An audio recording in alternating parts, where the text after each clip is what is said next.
চট্টগ্রামের ১৭টি উপজেলার মধ্যে কর্ণফুলী ছাড়া বাকি ১৬টি, রাঙ্গামাটির ৮টি, বান্দরবনের ৭টি, খাগড়াছড়ির ৯টি এবং কক্সবাজারের ৮টি উপজেলার মেয়াদ শেষ হয়েছে কয়েক মাস আগেই।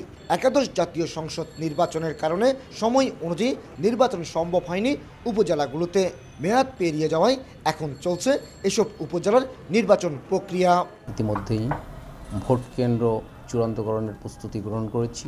আমাদের অফিসাররা সার্বিক বিবেচনায় অনেক সক্ষম এবং তারা যে কোনো দায়িত্ব সম্পাদনে তারা প্রস্তুত আছে। স্থানীয় সরকারের অধীন হলো গত উপজেলা নির্বাচন থেকে চেয়ারম্যান পদে সরাসরি দলীয় প্রতীকে নির্বাচন করছেন প্রার্থীরা।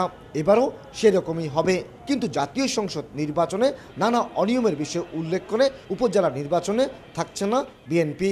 তবে পুরোদমে মাঠে রয়েছে ক্ষমতাসীন আওয়ামী লীগ।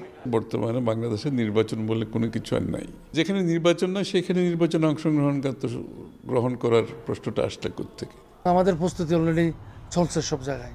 আমরা দেখব আমাদের দলের ত্যাগী, যোগ্য এবং দলের জন্য নিবেদিত ছিল তাদেরকে আমরা মূলত প্রেফারেন্স দেব। নির্বাচনকে অংশগ্রহণমূলক করার জন্য রাজনৈতিক দলগুলোর মধ্যে আস্থা ফিরিয়ে আনতে নির্বাচন কমিশনের ভূমিকা রাখা উচিত বলে মনে করছেন এই নির্বাচন বিশ্লেষক।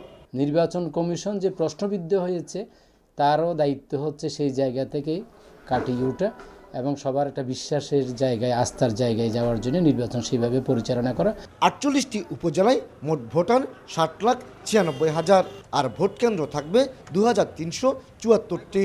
ভোটাররা প্রতিটি উপজেলায় একজন করে চেয়ারম্যান, একজন মহিলা সহ ২জন ভাইস চেয়ারম্যান নির্বাচিত করবেন।